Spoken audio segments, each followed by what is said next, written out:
Have you onto the stage. Welcome.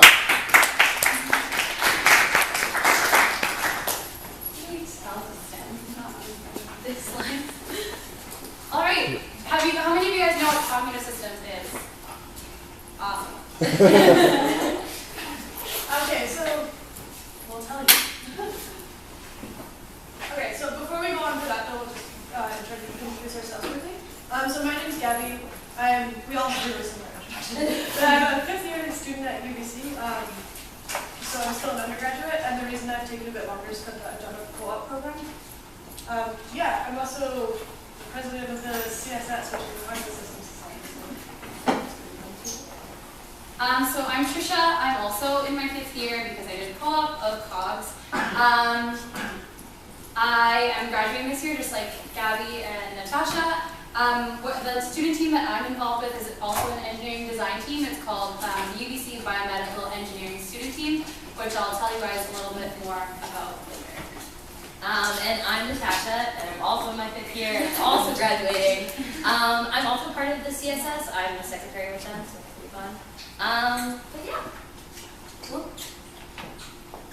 Okay, so you might be wondering, what is Cogs? So Cogs stands for Cognitive Systems.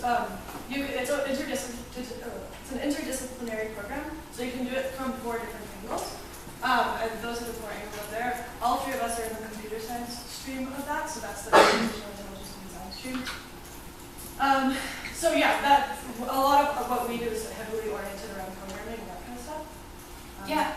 And so basically all of the different streams of Cogs take a lot of core courses together, but there's a lot of also focus on your primary stream. So for like Abby mentioned, all 3 of us are in the computer science stream. So the bulk of our courses are computer science, but we do also take courses in psychology, philosophy, and linguistics. So everybody has the same sort of breadth across the disciplines, but your main focus is your primary stream. So if you're in the computer science stream, you might be learning a lot about artificial intelligence and robotics, HCI, which is human-computer interaction. The psychology stream, you do a lot of neuroscience and brain exploration. Philosophy, I'm not actually quite sure. It's a lot about the ethics of like technology and the implications it can have in society. Yeah. And linguistics. Look at like natural language processing and like how language is represented in the brain. And it's cool because everything intertwines because then you translate that to how you can represent it in a machine. Yeah. So how did we end up in Cogs? Because no one knows about Cogs. None of us know about Cogs coming in, so like, what happened? What happened for me actually was so you have to declare your major in your second year at UBC. In science. In science, yes. And I had moved through first year and I was like, oh cool, science, physics, biology, and chemistry, and I took all those courses, absolutely hated every single one, honestly. So then I was like, oh, this doesn't have any of that in it. So I took this. And it ended up being one of the best decisions. Great. So for me, I thought coming into science, I wanted to major in psychology, and the science stream of psychology is sort of biopsychology. I took a couple courses in psych in first year, and I was not thrilled by it, just because I really like problem solving, and a lot of the psych course, the introductory psych course, was a lot of history and a lot of learning about things that previous people had done, but I kind of wanted to get my hands dirty. So I declared in the psych stream of Cogs, and then in my second year I took my first comp sci class, and I was like, this is awesome. So I did Norris comp sci, and then I switched over to the comp sci stream of Cogs. So yeah. Yeah, and I also was in the psych stream at first. I actually didn't organize my first year very well and didn't have an environment for anything. And then I learned about Cogs, and I really liked the linguistics and the psychology part of it. So I entered into the psychology stream. And then I also took my first computer science course in second year, and I thought I was going to hate it. And I loved it. It was really great. So I switched into the comp sci stream, and yeah, now I'm there. So was it the right decision? Yes. It was a really good decision for the following reasons. First of all, it's a really small faculty, so a lot of the other programs at UBC, they're huge. So you'll be sitting in like huge 300-person lectures, which we do a bit of as well, but there's like a really tight-knit community underneath that. I think in our program there's only 200 people. So you get to know everyone really well, and on top of that you get to know your professors really well. And I can't emphasize enough like how high class of professors we have in the program, and they're really good people to get to know. And like we know them all personally, like on a very personal level. So that's pretty cool. It's also really great because it's interdisciplinary, so it's always like nice if you're really interested in one thing to be able to study that all the time. But with this, you get the chance to kind of learn all different things, and it gives you a different perspective than it would if you're like just focusing completely on one topic. So it gives you like a wider breadth of knowledge and lets you explore other things that you might not have thought you would like, but end up being really interesting. It's also customizable, so what I really love about Cogs is the ability to sort of customize your schedule and what you're learning, your courses, based on what you want. So as an example, I'm really interested in the biomedical aspect and integrating technology with health applications. So I actually took an anatomy and physiology class, and so we got to look at cadavers and examine them, and that was a really cool experience. And typically people in the computer science stream wouldn't be exposed to those kind of experiences because in Cogs you have module courses, so you can kind of select and tailor your schedule and tailor your course load based on what you're interested in. So I think that's really a very cool thing about Cogs that's unique to the program. Another thing that kind of ties in with that in the small faculty, we actually get to like, especially on the CSS, we get to like actually talk to, like I went to the director of the program and we like gave students' opinions to him to see like if we could actually restructure the requirements for the program. So it's nice to have that kind of input in something. Yeah. And it's so fun. It's really fun. Like I said before, you get to know people really well. Everyone's really close. And it's some of the most amazing people I've ever been in the program, and just everyone's like, because everyone's kind of really diverse and everyone kind of ends up in it just from really random reasons. So then you get a lot of people's different perspectives and that kind of thing. Also, one of our labs, you get to build Lego robots and then program them, so that's fun too. Super fun. And we have lots of parties. Yeah. Okay, so then there's the other thing that's really good about it, which a lot of you might be wondering, is it sounds so random, like is there a lot of opportunity for that kind of thing? And actually, since it gives you such a big breadth of knowledge, you have way more opportunities than you might expect, but we'll talk more about some of those later. And also it's really good for interviewing, because if you had in a resume that says, oh, I'm a cognitive systems student, it's really unique and it's a good point of conversation, as opposed to going into it just being a computer science student, because there's so many graduates in computer science. So now we'll tell you a little bit about some of the opportunities that Cogs has given us. So for me, a lot of them have been through the co-op program. So I've worked as a software developer and a QA tester at a couple different software companies. So I worked at Safe Software, which is like a graphical information system company, so kind of Google Mapsy type things. And I was a software developer there. And then I worked as a QA tester at Canadian, which is a health IT solution company. And now I'm currently on co-op at a connected car company called Logio. Yeah. So I've really loved all my co-ops, and I've learned so much at them.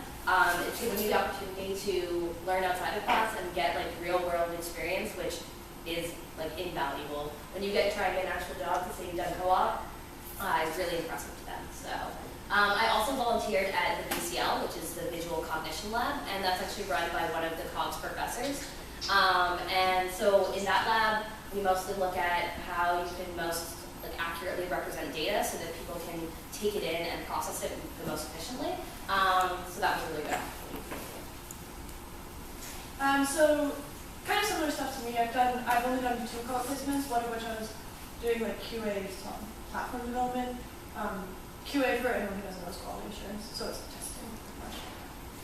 And then now I'm working at Regula, which is a startup downtown, and I'm doing software development for them, programming in Java, with HTML, jQuery, all that kind of stuff. So that's pretty fun. And then other stuff I've done for the same professor that Tasha worked with, I TA'd one of those courses, so that was pretty cool. I just marked student papers and got to know my professor really well. I've also worked, it's called the Magic Lab, which stands for Multimedia and Graphics Interdisciplinary Center, and I was pretty much just doing research for them and making a website for them. And I worked for VIVA, which stands for Vancouver Institute of Visual Analytics, and pretty much that's just processing large amounts of data and visualizing that, so that it's more useful to people. And then for myself, The places I've worked are not on this slide, but I can just explain them to you. Just to review co-op, I guess, the co-op program for those of you guys who aren't super familiar with it, you do 4-month placements, and you get paid. So you can work while you're learning at school as part of your program, and you make money, which is always nice. So my first co-op was at a place called Activation Technologies. It's a web development company, so I did a lot of web development work for them. I was there for 8 months, and then after that, I worked at it wasn't a company. I worked at a lab called the Lab for Computational Intelligence, and it's very, very techie sounding lab. But what I did there is I worked on an intelligent wheelchair. So the idea is sort of like a sort of similar to the self-driving car, but if there's going to be a collision for someone who's cognitively impaired, then the wheelchair would steer them away from the collision. So I worked on that wheelchair. I also worked at a place called Malaspina Labs, and they do the technology in your phone that will be able to detect your voice, my voice versus your voice, or just based on keyword recognition. So how Siri would know that you called her, or the OK Google keyword. So I worked on that technology. And then I've also worked at the Magic Lab, did stuff there. And a big component of what I am doing now is the UBC Biomedical Engineering student team. So we build a health or biomedical related device. And what we made this year, we have two sort of devices. The first one is a music rehabilitation tool for upper motor stroke rehabilitation. So it's sort of, it'll light up, and then people with stroke have to do certain interactions. It's kind of like a musical rehab bop-it. So you do little interactions and you light it up, it plays music, it helps them with their therapy. And then the second device that we made is in response to the Ebola crisis. So what happens with the Ebola treatment units is that what they do for recording patient information is they write everything down on a piece of paper, and then have to give it to someone. They have to scan it and then put it into a computer because of the high-risk wards and the low-risk wards. So what we decided to make is, what's it called? Patient record system that would operate over something called a mesh network. And the mesh network means that they can communicate with each other without being a central Wi-Fi network. So that's what we're building. We got, I think, $1,500 grant from one of the organizations at UBC, so we'll be building that up this summer. So lots of opportunities, like these girls have mentioned, which leads us to our next slide. The opportunities for Cogs, like Gabby mentioned, are really open. They're up to you to define. So I have a lot of health opportunities because that's what my personal interest in, but there's also a lot of research opportunities to interface with labs. I actually might be going on to do my master's degree at U of T, so there's a lot of opportunities for research, for academia. For health, it works really well with that. Neuroscience too, there's a lot of labs that really like computer science students or Cogs students because they have a lot of computational work that they need to get done, and most of people who are purely neuroscience students don't actually have a lot of programming background. And the asset that cognitive systems students bring is that they also have knowledge of neuroscience as well as a strong base in computer science. So that's really good. For business and industry, there's a lot of opportunities. I've had interviews with Amazon, Microsoft, Google. So those opportunities are there for you as well if you're interested in them, and you learn a lot of great technology. Another thing, just speaking to the research, this kind of, I said this before, but because you get to know your professors so well, if you're interested in research or if you're interested in going on to grad school afterwards, chances are you're going to have a really good reference. And these guys are they're pretty well known in the academic community, so that's very good. We've also had a number of Cogs students who started their own companies, especially around like data analytics and certain things like that. So there's a lot of varied opportunities, and all depends on what you're interested in and what you're passionate about. Yeah, so that's pretty much our talk. Tash and I are both on the cognitive systems side of what you said, so if you have any questions or anything, you can either go through Toby or you can check us out on there as well. Yeah. Do you have any particular? Yes, if you guys want to learn more about any of the other things I mentioned, you can probably ask Tony, and then I'll